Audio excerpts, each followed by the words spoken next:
परराज्यातून गांजा आणून तो सोलापुरात विकण्याच्या तयारीत असलेल्या तिघांना ग्रामीण पोलिसांच्या स्थानिक गुन्हे शाखेच्या पोलिसांनी पकडलं असून त्यांच्याकडून 36 किलो 270 ग्रॅम गांजासह 7,55,000 रुपयांचा मुद्देमाल जप्त करण्यात आला आहे। स्थानिक गुन्हे शाखेचे वरिष्ठ पोलीस निरीक्षक संजय जगताप यांनी अंमली पदार्थ विक्री व वाहतूक करणाऱ्यावर कारवाई करण्याच्या सूचना पोलीस पथकास दिल्या होत्या।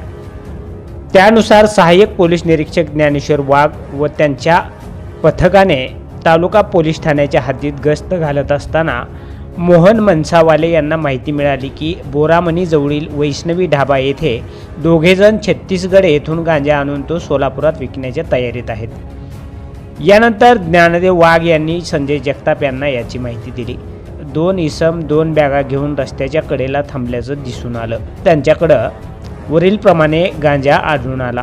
हा गांजा त्यांनी पंढरपूर तालुक्यातील एकास विकण्यासाठी आणल्याचं सांगितलं।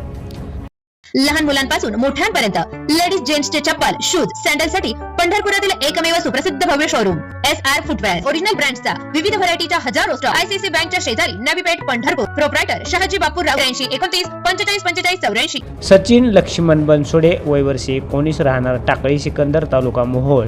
एकनाथ नामदेव लेंडवे वय वर्ष 33 राहणार मेथवडे तालुका सांगोला आणि अनिल लक्ष्मण रोंगे राहणार खर्डी तालुका पंढरपूर अशी अटक केलेल्या संशयित आरोपींची नावे आहेत। या तिघांनाही न्यायालयाने 4 दिवसांची पोलीस कोठडी सुनावली आहे।